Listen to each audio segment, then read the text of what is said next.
Selamat datang di program Reteorika.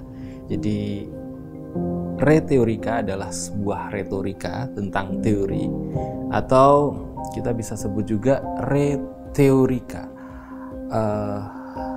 sebuah review tentang teori untuk melihat realitas sosial di sekitar kita.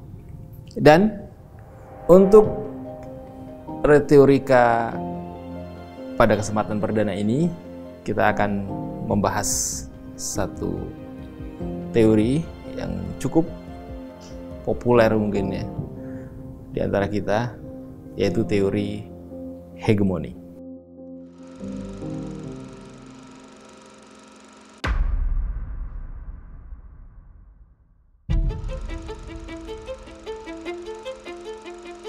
Beberapa hari yang lalu, kita melihat di pemberitaan ada ribuan orang yang berkumpul di Mesir dalam satu hashtag yang bernama atau gerakan atau movement yang dinamakan March to Gaza. Jadi satu movement orang-orang yang peduli dengan apa yang terjadi di Gaza, dan mereka akan membantu, baik itu makanan, obat-obatan, maupun support yang lain kepada penduduk Gaza atas nama kemanusiaan. Nah, cuman anehnya adalah kebaikan yang ada ini atau niat baik ini ternyata tidak bisa terlaksana karena terhalang oleh kebijakan pemerintah Mesir. Dan iya, banyak juga penduduk Mesir yang kontra dengan March to Gaza ini. Bahkan mereka ada yang melempari botol dan sebagainya, botol minuman dan sebagainya. Intinya mereka menghalangi gerakan March to Gaza. Padahal secara faktanya, orang-orang yang bergerak ini kebanyakan bukan orang-orang Muslim. Mereka dari Eropa. Mereka dengan niat membantu atas nama kemanusiaan, membantu orang-orang di Gaza yang mayoritas Muslim. Tapi dihalau, dihentikan, dipersekusi bahkan oleh satu pemerintahan, satu negara atau masyarakat yang ada di Mesir. Ini kan menurut kita aneh ya. Niat baik dihalangi dengan tujuan yang katanya juga baik. Atau kita juga bisa melihat realitas yang lain. Misalnya kemarin ketika rudal-rudal dari Iran itu melintasi langit Jordania, itu justru dihalau juga oleh rudal Jordania agar tidak bisa melintas ke tujuannya. Nah, ini kan aneh. Satu negara Muslim yang menghalangi negara Muslim yang lain untuk melindungi sebuah entitas. Nah, ini adalah realitas sosial yang bisa kita analisis dengan teori hegemoni. Dan teori hegemoni ini nanti tidak hanya membahas soal hal-hal yang bersifat makro seperti hubungan antar negara, tapi juga bisa membahas realitas meso ya, yang ada di pertengahan, seperti ya hubungan antar kelompok, apa yang terjadi dalam masyarakat. Tapi bisa jadi juga hegemoni ini kita bahas dalam konteks yang mikro. Misalnya sekarang kan banyak tuh yang suami-suami itu takut sama istri. Nah, ini bisa kita lihat dalam perspektif teori hegemoni.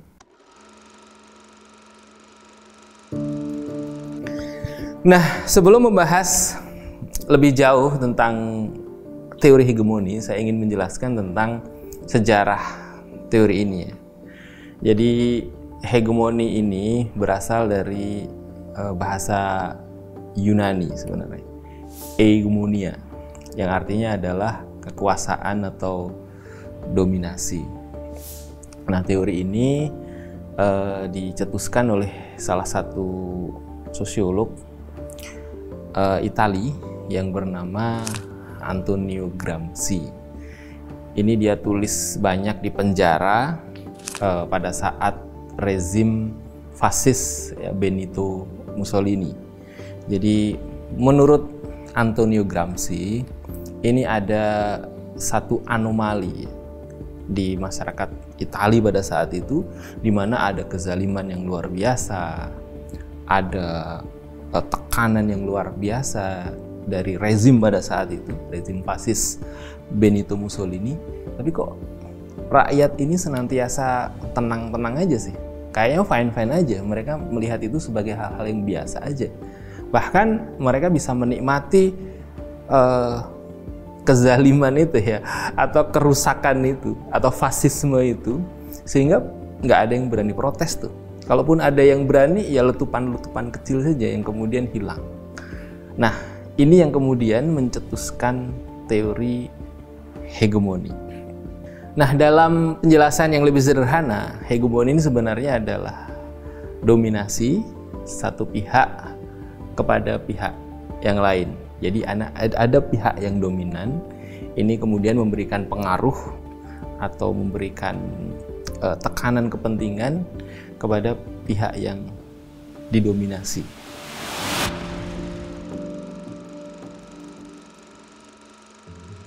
Nah, kalau kita melihat secara makro ya, ada satu teori yang biasa kita kenal dengan istilah teori sistem dunia atau world system theory.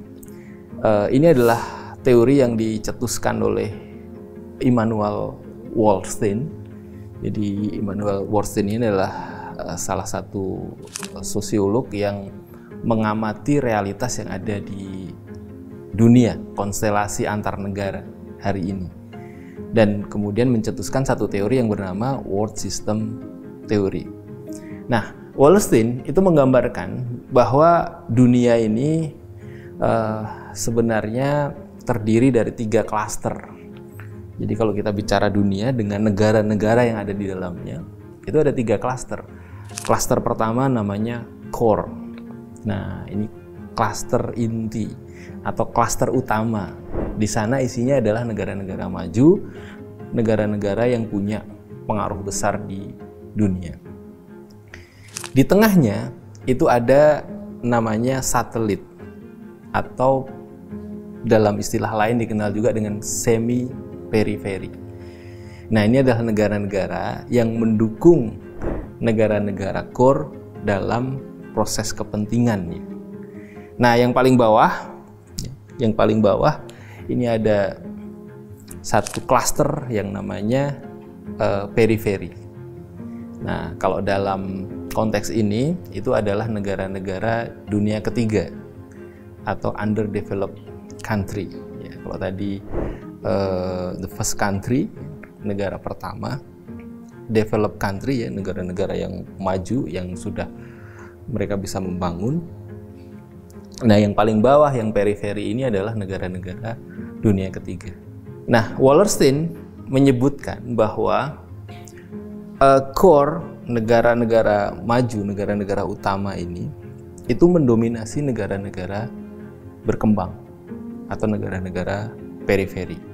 Dalam hal apa? Ada banyak hal. Kalau Wallerstein mengatakan misalnya dalam bentuk bahwa negara-negara berkembang atau negara periferi ini memberikan aliran kepada negara maju berupa raw material, ya, barang-barang mentah, ya, bahan-bahan mentah, termasuk dalamnya tambang dan segala macam, ya, secara mentah, dan kemudian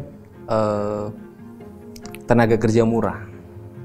Kemudian mereka juga mendapatkan keuntungan-keuntungan pasar dari negara-negara periferi. Sedangkan negara maju itu dia mengalirkan investasi dan juga menjual barang-barang yang harganya mahal dan seterusnya. Nah, bentuk ketergantungan inilah yang membuat ketidakseimbangan di mana periferi itu memberikan sesuatu yang lebih besar kepada negara maju, sedangkan negara maju mendapatkan hasil yang lebih banyak. Nah, bentuk ketergantungan yang seperti ini itu tidak seimbang, tidak adil kalau kita bisa sebut, karena memang negara periferi ini menjadi negara-negara yang tergantung, negara-negara yang terjajah. Nah, kalau menurut William Robinson, ini salah satu sosiolog juga, itu menyebutkan ada 3 hal yang membuat negara-negara periferi ini terjebak, tidak bisa berbuat apa-apa, bahkan mereka harus mengikuti kemauan kepentingan negara-negara maju. Yang pertama adalah dari aspek ekonomi, yang kedua dari aspek politik, dan yang ketiga adalah dari aspek knowledge atau pengetahuan. Nah, dalam aspek ekonomi itu bisa dalam aspek finansial misalnya. Jadi negara-negara maju ini memberikan pinjaman. Kita tahu bahwa ketika sebuah negara memberikan pinjaman kepada negara yang lain, itu yang terjadi adalah intervensi. Kita tahu seperti halnya IMF itu kan memberikan paket bantuan, tapi juga item-item yang harus dilaksanakan agar pinjaman itu bisa berjalan gitu. Nah, bentuk intervensi ekonomi atau finansial seperti ini itu membuat negara-negara periferi tadi terjebak. Ya, jadi mereka harus mengembalikan hutang, ya seperti kita lah. Kalau kita hutang kepada orang lain itu kan seakan-akan diri kita ini dalam tanda kutip kurang merdeka ya. Nah, ini yang disebut oleh Pierre Bourdieu sebagai bentuk pengaruh uang terhadap kekuasaan. Jadi uang tuh nggak sekedar alat untuk membeli barang ya, tapi uang itu bisa dipakai untuk membeli pengaruh, membeli kepentingan gitu ya. Ini sangat wajar lah kalau kita memberikan sesuatu kepada orang lain, pasti orang lain ini akan berterima kasih kepada kita. Nah, bentuk terima kasihnya ini beragam. Nah, dalam hal ini ya, kalau kita bicara tadi bahwa hegemoni negara maju terhadap negara berkembang, pertama dalam aspek ekonomi, bisa jadi finansial dan lain-lain. Yang kedua dalam aspek politik. Politik ini bisa dalam bentuk perjanjian, bisa dalam bentuk barter kekuasaan gitu ya. Kalau kita lihat pertumbuhan negara-negara berkembang seringkali disupport oleh negara-negara maju ya. Jadi naiknya kepemimpinan misalnya, atau orang bisa menjadi kepala negara ini karena support dari negara-negara maju, sehingga mereka dalam tanda kutip punya hutang budi kepada negara maju dan mereka harus menjalankan apa yang dimaui oleh kepentingan elit negara maju ini. Nah, ini kalau dalam bidang politik. Dan nggak sekedar itu, ada banyak hal juga, tekanan-tekanan yang membuat seseorang itu terjebak dalam pengaruh politik. Nah, yang ketiga, hegemoni itu salurannya atau alat tekannya itu adalah knowledge atau ilmu pengetahuan. Sebagaimana kita tahu, itu satu teori yang dicetuskan oleh Michel Foucault itu mengatakan bahwa knowledge is power, di mana pengetahuan itu adalah kekuatan yang bisa menekan orang yang tidak memiliki akses terhadap ilmu pengetahuan. Nah, dalam hal ini kalau kita lihat ya, ini bisa lewat media, bisa lewat influencer, lewat buzzer dan seterusnya. Jadi 3 kekuatan ini saling mendukung sehingga dia memiliki kekuatan penuh untuk mengontrol periferinya tadi. Nah, itu kira-kira gambaran yang disampaikan oleh Wallerstein untuk menjelaskan bahwa negara seperti Mesir yang termasuk negara periferi ini terjebak dalam situasi ketergantungan atau dependent terhadap negara core-nya.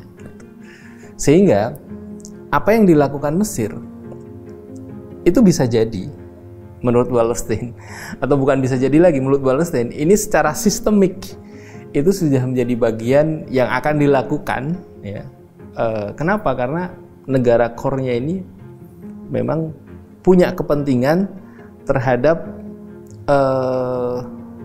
apa yang disebut sebagai perlindungan terhadap negara satelitnya, gitu ya.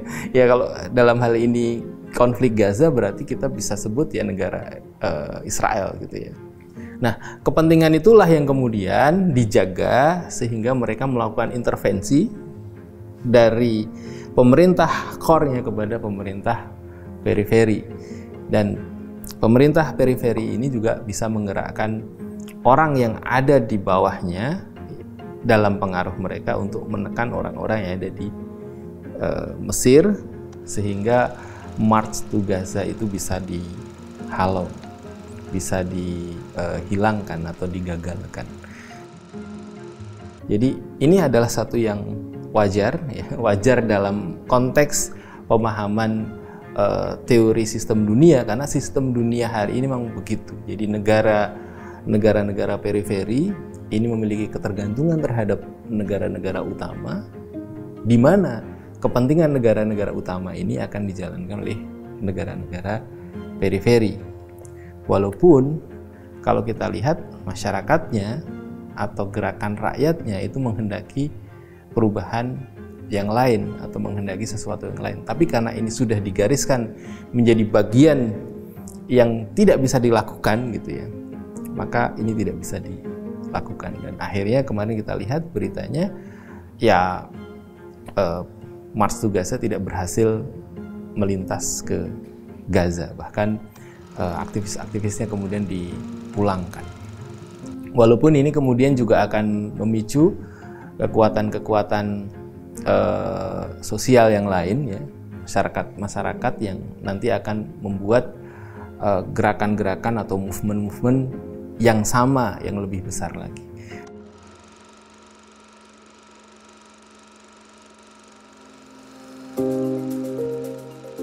Nah, dalam teori hegemoni, ketika ada hegemoni baru yang lebih besar, maka dominasinya akan bergeser. Jadi secara dinamis sebenarnya kita akan melihat seberapa besar tekanannya itu ketika dia sudah melampaui kekuatan awal atau status quo, maka kekuatan awal ini akan bergeser.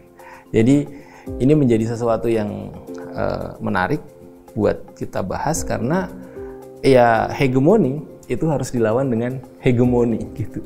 Kita bisa melihat hari ini misalnya Iron Dome, ya, satu model pertahanan militer, ya, yang dalam pemberitaan disampaikan nggak akan tertembus, gitu ya. Dengan eksperimen sebelumnya juga tidak bisa tertembus, tapi kemudian fakta hari ini dengan kekuatan yang luar biasa besar itu bisa tertembus. Nah, akhirnya secara opini, secara pemahaman bersama bahwa ternyata pertahanannya nggak sekuat itu. Nah, inilah kemudian terjadi pergeseran persepsi tentang sesuatu, sehingga kita menganggap yang dulunya keren, kuat, tidak terkalahkan, sekarang bisa dikalahkan. Itu ada pergeseran hegemoni awal yang digeser oleh hegemoni berikutnya yang lebih besar. Jadi sebenarnya apa sih hegemoni dari tadi kita bicara?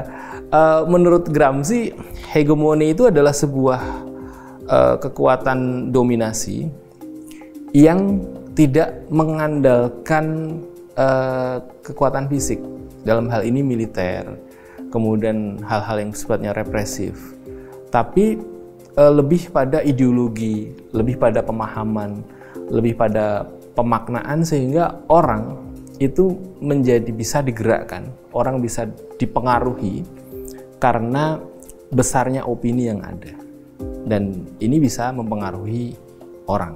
Dalam konteks yang lain kita bisa melihat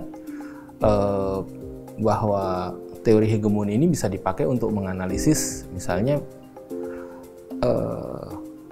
proses tekanan budaya yang dilakukan misalnya oleh Korea Selatan kepada negara-negara yang hari ini ada lewat K-pop, lewat drakor. Itu kan merubah cara pandang orang ya tentang misalnya cantik itu kayak gimana sih, cakep tuh kayak gimana sih, keren tuh kayak gimana sih gitu ya. Dan itu akan berefek kemana-mana, tidak hanya sekedar bahwa mereka punya idola yang baru gitu ya, tapi lifestyle-nya berubah, mereka juga akan mengkonsumsi hal-hal yang berkaitan dengan dominasi tadi.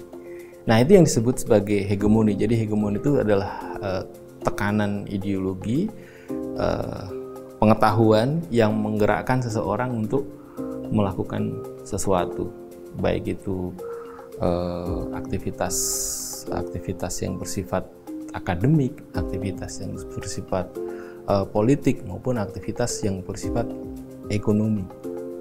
Nah, itu kira-kira begitu. Nah, ini yang kita bisa lihat hari-hari ini ya, di situasi kita hari ini, bahwa